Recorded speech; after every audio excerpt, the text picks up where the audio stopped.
Alexandre Dubé. Aussi véridique et authentique que son information.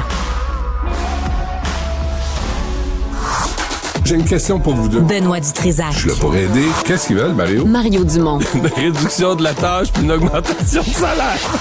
Ben, c'est cave. C'est des crapules. C'est cave dire ça. Ils ont tellement tout. Non, ils ont déjà eu plus. La rencontre Dutrisac-Dumont. Fais un petit effort.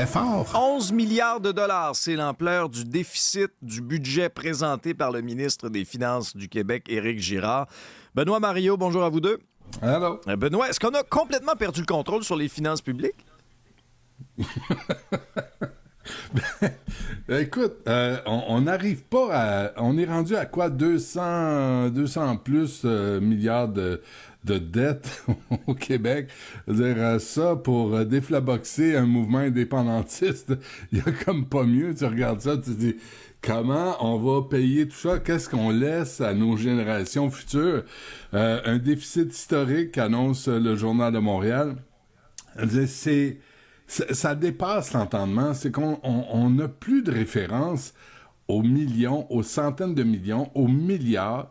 On coupe quelques millions ici, puis on ajoute quelques millions là, mais c'est comme si on jonglait avec des balles de feu. Là. Tu sais plus quoi faire avec. Fait que là, tu fais juste changer les chiffres puis rouler. Moi, j'ai regardé ça ce matin, puis je me dis, il y a de l'argent qui est envoyé dans la santé. Il y a eu une augmentation de 4% en santé. Puis là, tu te dis, réellement, là, quand tu regardes les chiffres, et tu juxtaposes la réalité face à ça. Dans les urgences, ça va pas mieux. On cherche des médecins de famille. Où va l'argent? Puis hier, j'en parlais, là, Lucien Robillard. Benoît, dans les fax, on va mettre 900 millions pour enlever les fax. 900 millions pour enlever les fax. Pourquoi tout coûte si cher? 500 millions à IBM, je vous le rappelle, pour la SAQ Click. 500 millions, un demi-milliard, puis ça a foiré, les gens étaient en ligne. Où va l'argent? Comment on dépense l'argent? Qui nous charge autant pour... Tu sais, on est à l'ère où je te parle avec un iPad sur mon bureau. Puis on fait de la télé ensemble, j'ai un iPad sur mon bureau. Et là, le gouvernement dit que ça va coûter à peu près 1 milliard pour brancher des nouveaux fils, pour être numérique. La grosse nouvelle, je trouve, aujourd'hui, du budget, là, je vous l'annonce, là. Puis vous voyez, moi, il y a des fois, là, je suis visionnaire. Ah oui, on l'a entendu ici. Alex. Je sais bien. Tu l'auras entendu ici. J'annonce, ce matin, officiellement, la fin des quincailleries à grande surface. Ah oui? Comment ça? Oui, monsieur. Quand tu vois qu'on va couper les crédits d'impôt pour inciter les employeurs à engager des employés de 60 ans et plus, je vous garantis que ça va faire fermer toutes les quincailleries. Je les nomme pas, là, c'est tout pareil, à grande surface. Parce que quand tu vas là, et que c'est pas ces gens-là qui te servent, les jeunes sont perdus, sont désintéressés, ils se traînent les pieds, ils t'envoient dans rangée 8 et c'est dans rangée 2, ils se débarrassent de toi comme si t'étais un malpropre, tu puais de la bouche. C'est ça le service. Moi, honnêtement, là, quand j'ai lu ça, c'est la première affaire qui m'est venue en tête. Les 60 ans et plus, là, ils coupent la mesure parce qu'ils disaient que c'était pas vraiment réclamé par les entreprises, que c'était pas vraiment incitatif. Je suis désolé, mais la fin de ce crédit d'impôt, vous pensez que le service est pourri dans les commerces? Attendez voir. Parce que les gens de 60 ans et plus là, qui s'investissent dans ces jobs-là le font avec expérience, puis le font pour le vrai.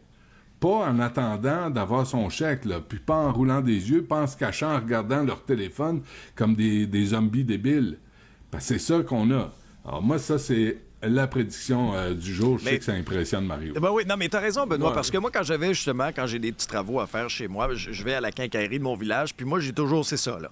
Mon monsieur d'expérience, là, avec du thé, avec les mains maganées, là, qui a travaillé, puis là, c'est lui, là, c'est ma référence, c'est ça. Mais, Mario, on parlait du déficit. Oui, mais ça me dit que la mesure... Moi, je suis pas en mesure de vérifier ça. Ils disent qu'elle servait pas. Ce qui serait le plus le critère, ben là, remarque qu'ils font rien dans le budget là-dessus, mais c'est la situation des revenus des aînés eux-mêmes. Plus qu'une subvention à l'entreprise, c'est que qu'est-ce que il reste dans la poche des gens. Puis même là-dessus, la prétention du gouvernement, c'est que il y a comme une fausse rumeur, une fausse information, une fausse impression, c'est peut-être le meilleur mot, qui circule que, à cause du passé, c'est vrai là, que si tu remontes il y a plusieurs années, c'était pas payant pour les années de travailler, t'étais puni au régime des rentes du Québec, c'est ça, t'étais trop imposé. Tu travailles puis il t'en reste pas à moitié. Ah ouais. Et là, ils ont même mis un calculateur en ligne qui s'adresse aux gens de 60 ans et plus, aux travailleurs expérimentés, puis ils disent, allez, faites l'exercice, allez voir, tu rentres ce que tu as comme pension, tu rentres ce que tu as, puis tu dis, OK, si j'allais gagner 25 000 $ par année, et leur prétention au gouvernement, c'est qu'il t'en reste 70, 75, 80, il te reste vraiment de l'argent, là. Tu sais, t'en payes un petit peu au gouvernement, mais il t'en reste. Moi, j'ai fait l'exercice dans le calculateur, puis c'est tout à fait vrai. Le gouvernement a tout à fait raison, et il t'en reste beaucoup.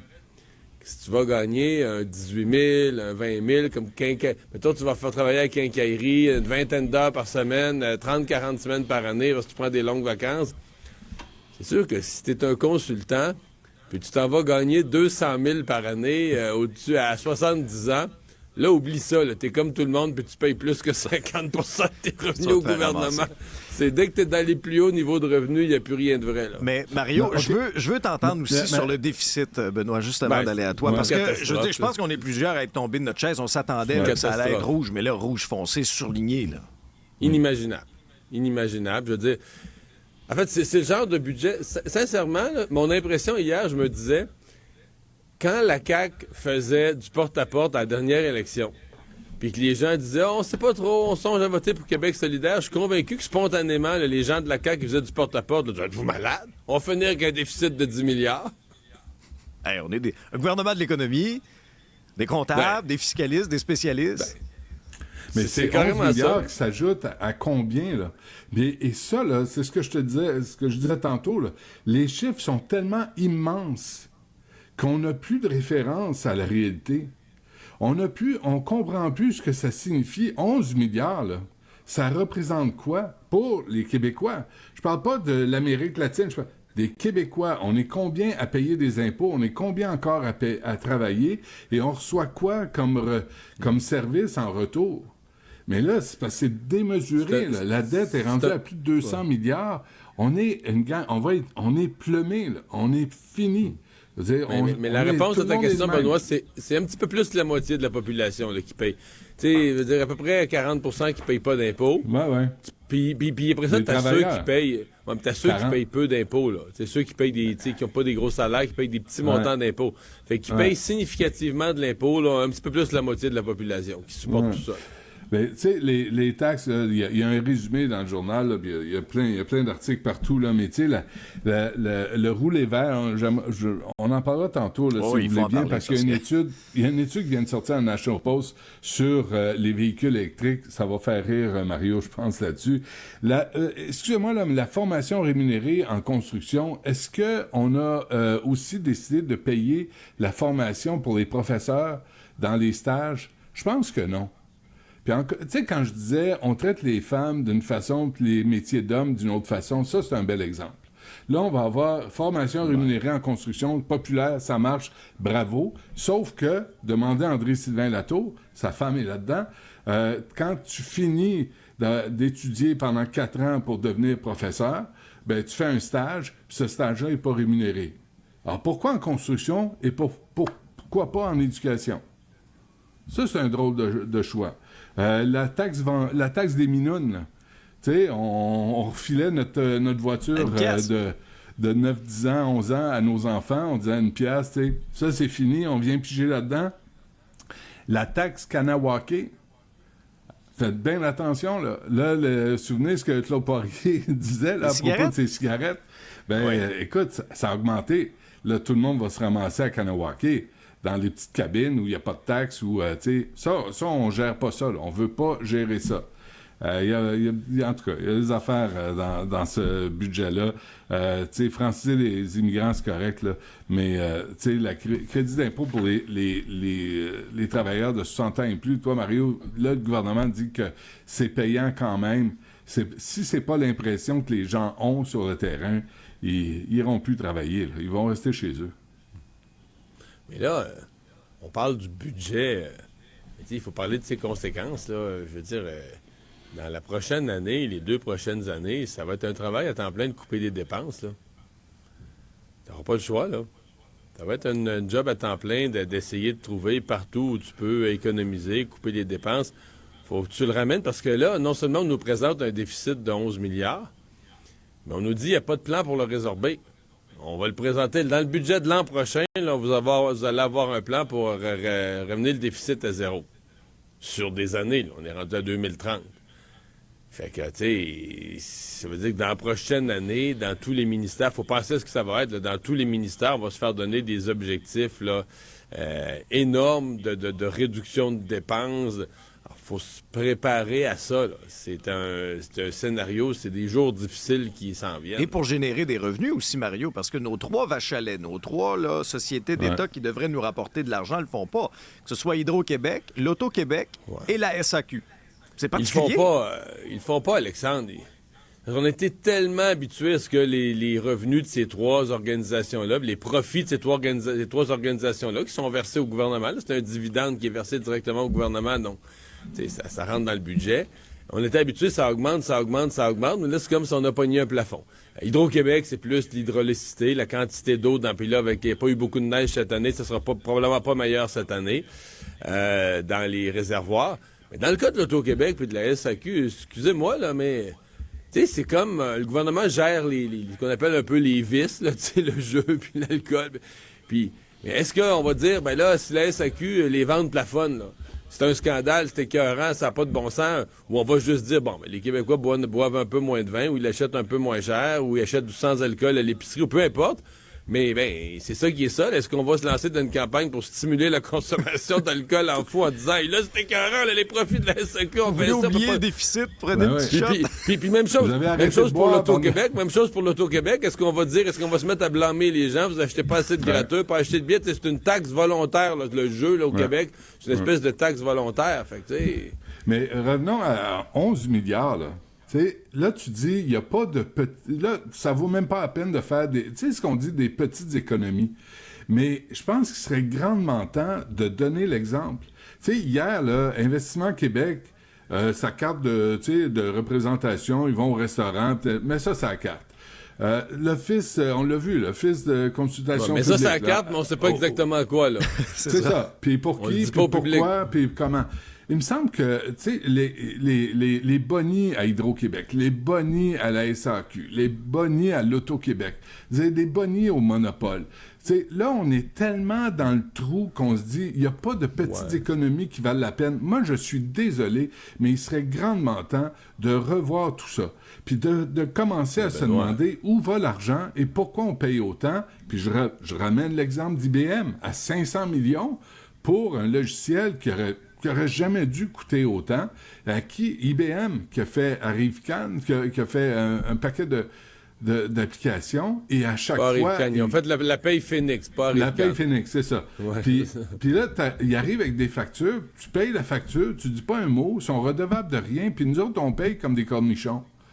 Il me semble qu'il serait temps que François Legault dise, savez-vous quoi, je vais émettre mes bas bruns, je vais redevenir le comptable que j'étais, puis là, on va revoir où va l'argent, comment on la dépense, à quelle fin, puis quels sont les résultats finaux.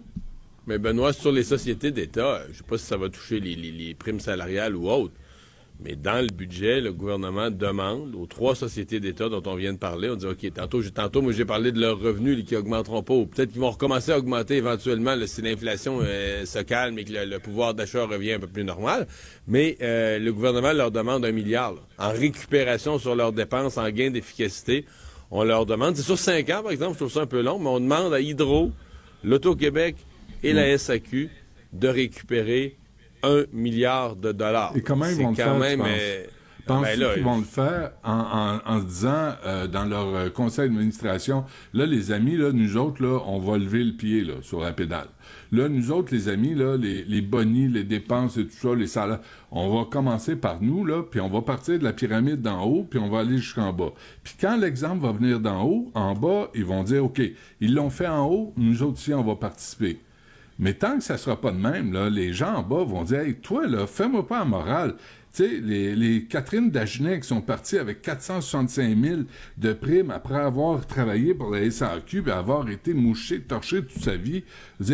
On leur donne des primes de départ comme si on leur devait quelque chose parce qu'ils ont travaillé pour l'État et ils sont grassement payés.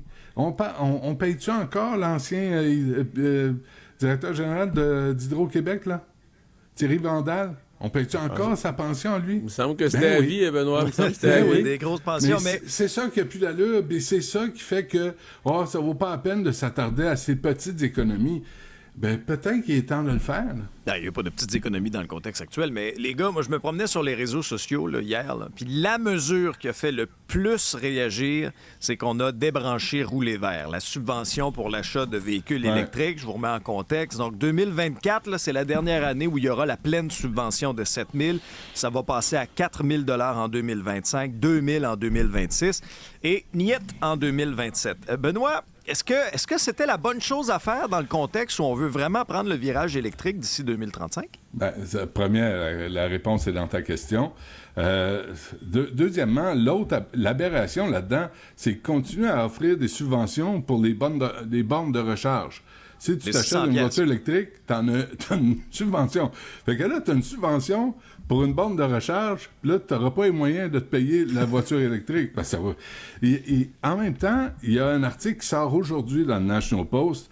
Il y a une étude qui a été faite, mais en Colombie-Britannique, puis on dit que le prix moyen du véhicule électrique au Canada est à peu près 73 000 $ et que s'il faut que tu roules pendant 7 ans à 64 km par jour pour amortir le prix du véhicule électrique comparé à un véhicule à essence. Et là, tu dis, ça, c'est en Colombie-Britannique. Ils n'ont pas les chiffres en termes du prix de l'électricité comparatif avec le Québec, mais là, ils ont pris un Hyundai Kona, le véhicule que j'ai, électrique et à essence, puis ils ont fait l'étude. Alors, si tu veux amortir le prix de ta voiture électrique, il faut que tu roules 64 km par jour pendant 7 ans, puis là, tu vas rentrer dans ton argent. Pas très convaincant, tu sais, pour stimuler l'achat des véhicules électriques, surtout quand il y en a une bonne partie, c'est des Tesla. Tu sais, tenez-moi. Puis en même temps, je pense qu'il faudrait demander à Antoine Joubert, je pense qu'il y a des fabricants d'autos qui ajustaient le prix des véhicules électriques en fonction du montant des subventions. Et là, ça va disparaître. Juste en finissant, en Colombie-Britannique, la subvention pour un véhicule électrique est de 4 000 $. Tu sais, ici, elle était de 8 000. Peut-être qu'il y avait un ajustement à faire. Là. Ça, moi, je comprends ça. Mais puis 2 000 $ pour les hybrides. Mais là, de tomber à 2 000, finalement à zéro, pas sûr que ça va être un incitatif pour Mario de s'acheter un véhicule électrique. Ben, moi, j'ai été critique de ce programme-là. Je pense qu'on était rendu là. Sincèrement, celui-là, sans mauvaise joke, m'a tiré la plug. D'abord, la proportion de véhicules électriques, si le gouvernement est sérieux, qui pense que la proportion va augmenter, on dit qu'on veut plus vendre de véhicules à gaz là, à partir de l'essence en 2035. Ça veut dire qu'on rapidement va se ramasser à ce que ce soit un quart, un tiers de tous les véhicules qui sont électriques ou hybrides. OK, mettons que tu arrives à un tiers. Tu veux vraiment que le gouvernement subventionne un tiers des achats de véhicules? T'sais, quand tu un petit pourcentage des nouveaux produits, puis on veut que les gens soient les premiers, là, que des espèces de pionniers acceptent d'avoir un véhicule électrique pour donner l'exemple, partir la roue, je pouvais comprendre qu'on subventionne, mais il y a un point où OK. Après ça, tu dis, mettons que tu subventionnes un tiers des achats de véhicules.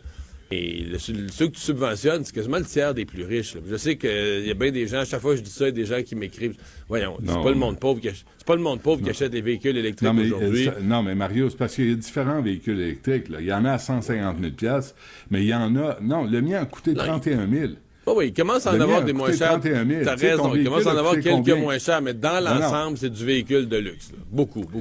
Non. Mais eux ne sont pas subventionnés, Mario. Là. À partir d'un certain niveau, tu n'es pas subventionné dans les véhicules électriques. À partir de 65 000, oui, mais pour un véhicule, la moyenne des véhicules au Canada, c'est à peu près ça, 65 000. Il y a un paquet de modèles qui sont exclus. Dans la vôtre, c'est pas un véhicule de luxe. Là. Le Kona que j'ai, c'est pas un véhicule...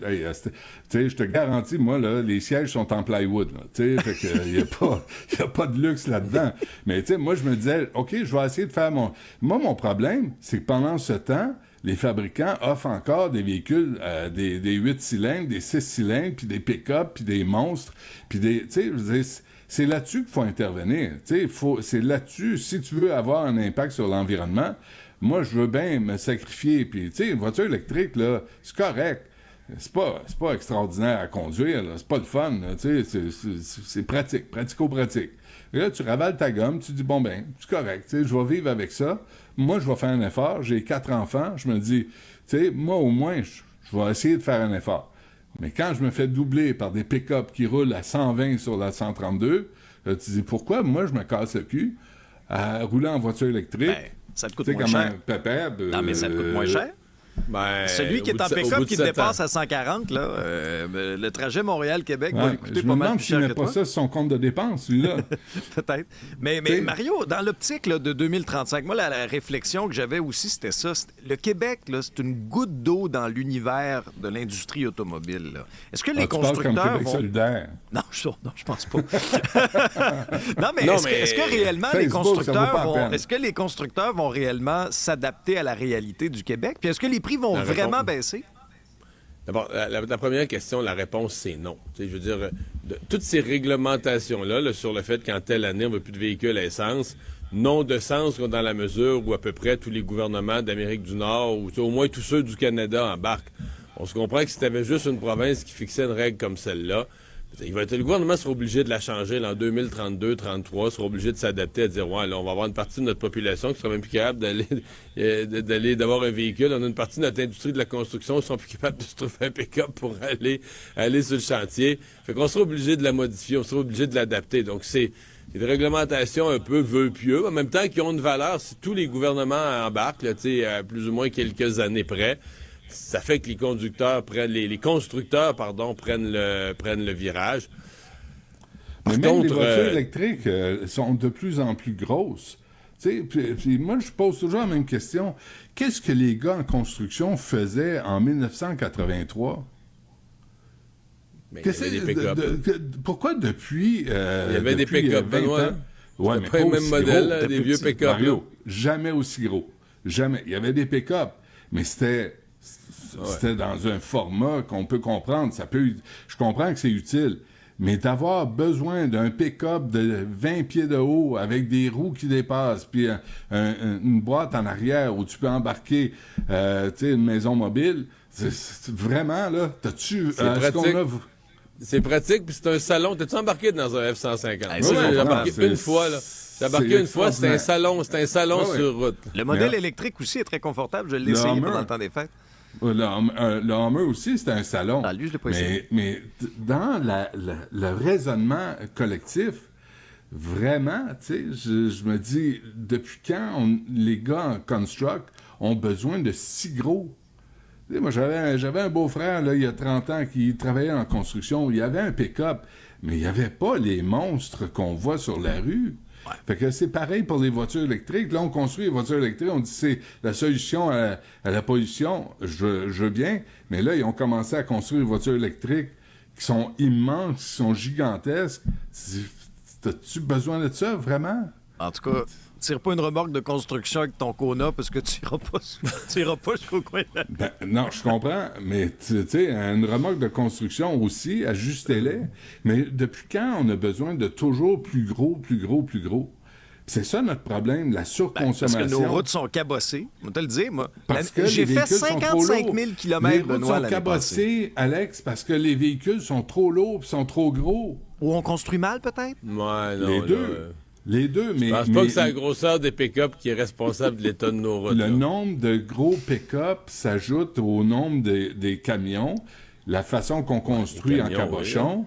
Oui. On le sait, là, on l'a vu à la commission Charbonneau, là. Mais c'est tout ça, mais il n'y a pas de réflexion là-dessus.